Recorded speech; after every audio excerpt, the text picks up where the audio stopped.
Hi friends, welcome back to our channel. ഇന്ന് നമുക്ക് വളരെ എളുപ്പത്തിൽ നല്ല ടേസ്റ്റി ആയിട്ടുള്ള പപ്പായ ഹൽവ തയ്യാറാക്കിയെടുക്കാം. ഇതൊരു 900 ഗ്രാമിൻ്റെ കപ്പളങ്ങയാണ്. അപ്പോൾ അതായത് 1 കിലോയ്ക്ക് ഒരു 100 ഗ്രാം കുറവുണ്ട്. അപ്പോൾ നമ്മളിവിടെ പപ്പായയ്ക്ക് കപ്പളങ്ങ എന്നാണ് കേട്ടോ പറയാറുള്ളത്. അപ്പോൾ ഇനി ഇതിൻ്റെ തൊലിയൊക്കെ ചെത്തി ചെറിയ കഷ്ണങ്ങളായിട്ട് കട്ട് ചെയ്തെടുക്കാം.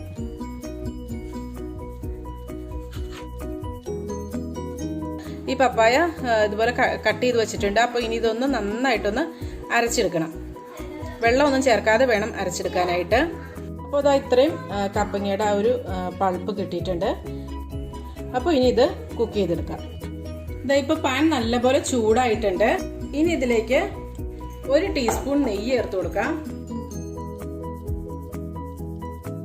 ഇനി അരച്ചെടുത്ത ആ കപ്പളങ്ങയുടെ പൾപ്പ് ചേർത്ത് കൊടുക്കാം. ഇതിപ്പോൾ 2 കപ്പ് പൾപ്പാണ് കിട്ടിയിട്ടിരിക്കുന്നത്.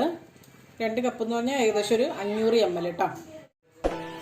അപ്പോൾ ഈ തവി ഉപയോഗിക്കുന്നത് കുറച്ച് നീളമുള്ള തവി എടുത്തോളൂ കേട്ടോ. അല്ലെങ്കിൽ ഇതെന്നാ വെച്ച് കഴിഞ്ഞാൽ അതൊന്ന് ഇങ്ങനെ പൊട്ടിത്തെറിക്കുമല്ലോ, അത് നമ്മുടെ കയ്യിലായിട്ട് അപ്പടി തെറിക്കും, കൈയൊക്കെ പൊള്ളും. അപ്പോൾ അത് കാരണം കൊണ്ട് കുറച്ച് നീളമുള്ള തവി എടുത്തോളൂ.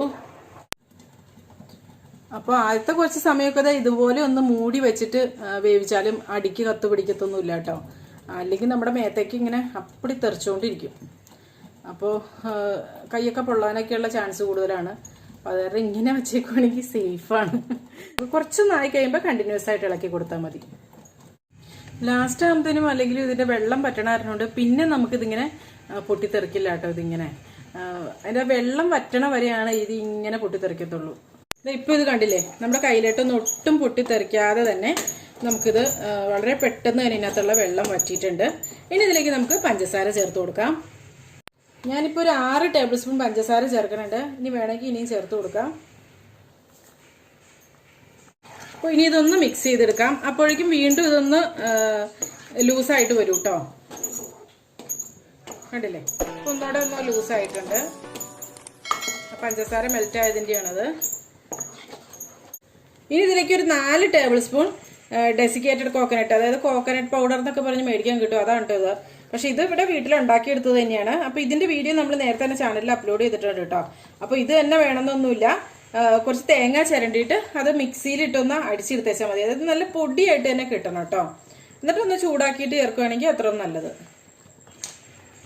തേങ്ങ ചിരണ്ടി നേരിട്ട് തന്നെ ചേർക്കുമ്പോൾ ഈ പറഞ്ഞ പോലെ ഇങ്ങനെ ഒരുപാടായിട്ട് കിടക്കും. ഇതിപ്പോൾ ഒരു 4 ടേബിൾ സ്പൂൺ ചേർത്തിട്ടുണ്ട് കേട്ടോ. അപ്പോൾ ഇനി ഇതിലേക്ക് 1 ടീസ്പൂൺ നെയ്യും കൂടെ ചേർത്ത് കൊടുക്കാം കേട്ടോ. ഞാനൊരു ചെറിയ സ്പൂണിനാണ് കേട്ടോ നെയ്യ് ചേർക്കണത്.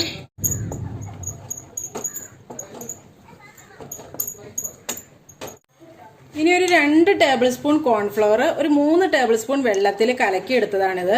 അപ്പോൾ ഇതും കൂടെ ഇതിനകത്തേക്ക് ചേർത്ത് കൊടുക്കാം.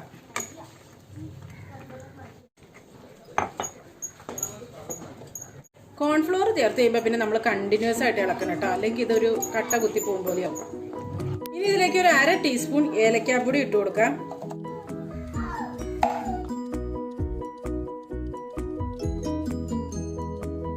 ഇപ്പോൾ ഇത് കുറുകി വന്നു തുടങ്ങിയിട്ടുണ്ട്. ഇനി ഇതിലേക്ക് 1 ടീസ്പൂൺ നെയ്യും കൂടെ ചേർത്ത് കൊടുക്കാം. നമ്മളിപ്പോൾ ഒരു ചെറിയ സ്പൂണിന് 3 സ്പൂൺ നെയ്യാണ് ഇതുവരെ ചേർത്തത്. അപ്പോൾ ഈ പപ്പായക്ക് കളറ് കുറവാണെങ്കിൽ കുറച്ച് മഞ്ഞപ്പൊടി ചേർത്ത് കൊടുക്കാം, അല്ലെങ്കിൽ കളറൊക്കെ വേണമെങ്കിൽ ചേർത്ത് കൊടുക്കാം. അപ്പോൾ ഒരു നല്ല കളറ് കിട്ടും. അതുപോലെ ഇതിനകത്തേക്ക് നട്ട്സൊക്കെ വേണമെങ്കിൽ നട്ട്സൊക്കെ ചേർക്കാം. ഞാനിപ്പോൾ നട്ട്സ് ഒന്നും ചേർക്കുന്നില്ല കേട്ടോ. മൊത്തം നമ്മൾ ഇതിനകത്തേക്ക് ഒരു 6 ടീസ്പൂൺ നെയ്യ് ചേർക്കുന്നുണ്ട് കേട്ടോ. അതായത് 2 ടേബിൾ സ്പൂൺ, 3 ടീസ്പൂണാണ് 1 ടേബിൾ സ്പൂൺ എന്ന് പറഞ്ഞ കേട്ടോ. ഇപ്പോൾ 5 ടീസ്പൂൺ ആയിട്ടുണ്ട്. അപ്പോൾ നമുക്ക് സാധാരണ രീതിയിൽ ഈ ഹലുവ ഉണ്ടാക്കൽ എന്ന് പറയുമ്പോൾ ഈ ഇളക്കലാണ് ഏറ്റവും വലിയ ബുദ്ധിമുട്ട്. അതുപോലെ ഈ പൊട്ടിത്തെറിച്ച് വരികയും ചെയ്യും ഈ ഇളക്കലും. അപ്പോൾ അതിന് പരിഹാരമായിട്ടാണ് ഈ മൂടി വെക്കണത് ഇത് പറയുന്നത് കേട്ടോ. അപ്പോൾ നമുക്ക് വളരെ എളുപ്പത്തിൽ ഇത് ഉണ്ടാക്കിയെടുക്കാൻ പറ്റുള്ളൂ. 10 മിനിറ്റിനുള്ളിൽ തന്നെ ഈ ഹലുവ റെഡിയാവും.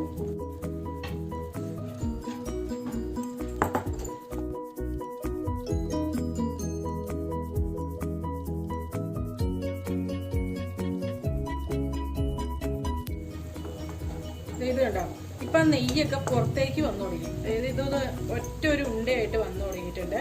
അപ്പോൾ ഇനി നമുക്ക് ഫ്ലെയിം ഓഫ് ചെയ്യാം കേട്ടോ.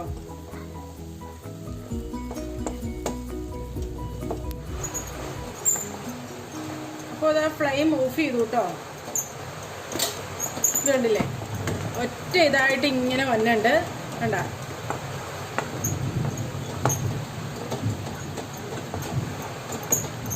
അപ്പോൾ ഞാനിത് ഇതുപോലത്തെ ഒരു പാത്രത്തിൽ കുറച്ച് നെയ്യ് പറ്റി വെച്ചിട്ടുണ്ട്. ഇത് പിള്ളേരുടെ ചോറ് കൊണ്ടുപോകുന്ന പാത്രമാണ് കേട്ടോ സ്കൂളിലൊക്കെ.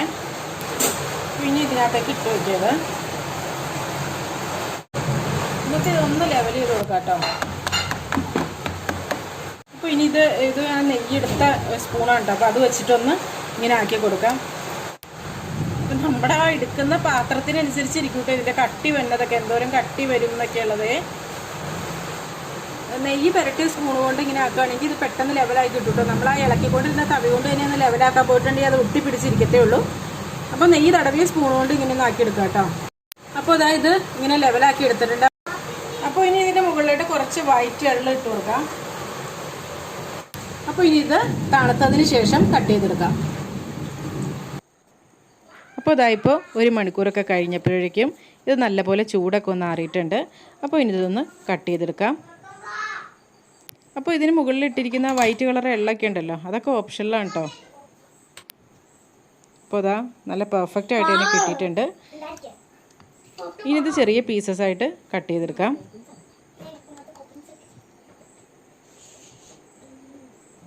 ഇത് കണ്ടില്ലേ, ഇത് കറക്റ്റായിട്ട് തന്നെ കിട്ടിയിട്ടുണ്ട്. അപ്പോൾ ഇതെല്ലാവരും ഒന്ന് ട്രൈ ചെയ്ത് നോക്കുക കേട്ടോ. എന്നിട്ട് നിങ്ങളുടെ അഭിപ്രായങ്ങളും നിർദ്ദേശങ്ങളും ഒക്കെ കമൻസിലൂടെ അറിയിക്കുക. ചാനൽ ഇതുവരെ സബ്സ്ക്രൈബ് ചെയ്തില്ലെങ്കിൽ പ്ലീസ് ഒന്ന് സബ്സ്ക്രൈബ് ചെയ്ത് സപ്പോർട്ട് ചെയ്യുക. അപ്പോൾ നല്ലൊരു റെസിപ്പിയുമായി വീണ്ടും കാണാം. എല്ലാവർക്കും നല്ലൊരു ദിവസം ആശംസിക്കുന്നു. Thank you for watching Aisha's creations.